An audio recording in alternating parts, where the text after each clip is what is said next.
to encourage brothers, young brothers, old, young, it don't even matter, man. I've walked with God. I'm not going to say that my walk has been perfect.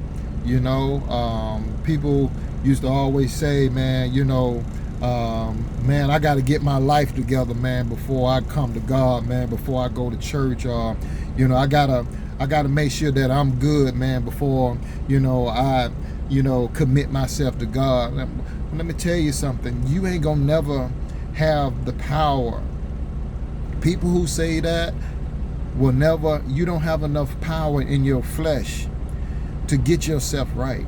You just got to do it. You just got to, surrender your life to God and, let him do the rest. Let him, come into your life and come into your heart and gradually, pull those things and prune you to a place, to a point where, things begin to change in your life.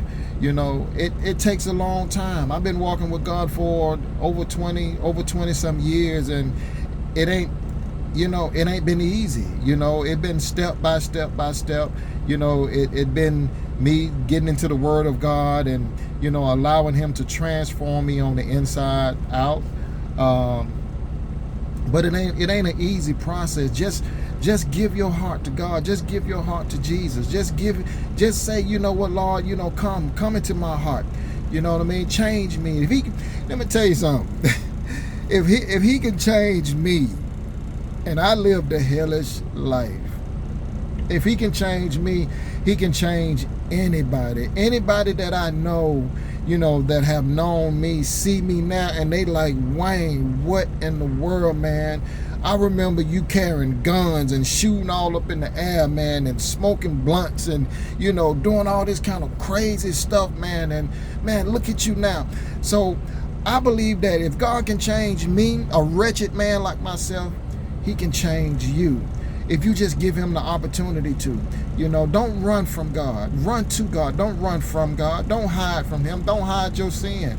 To let him come in and do that surgery on the inside of you. Not from the outside in, but from the inside out. And I promise you, it works. I promise you, he's real. God is real. Jesus is real. I'm a living witness of that. But I'm going to be sharing some little snips and bits about myself, along with other messages that God may lay upon my heart, man. But y'all be blessed, man. Trust God always.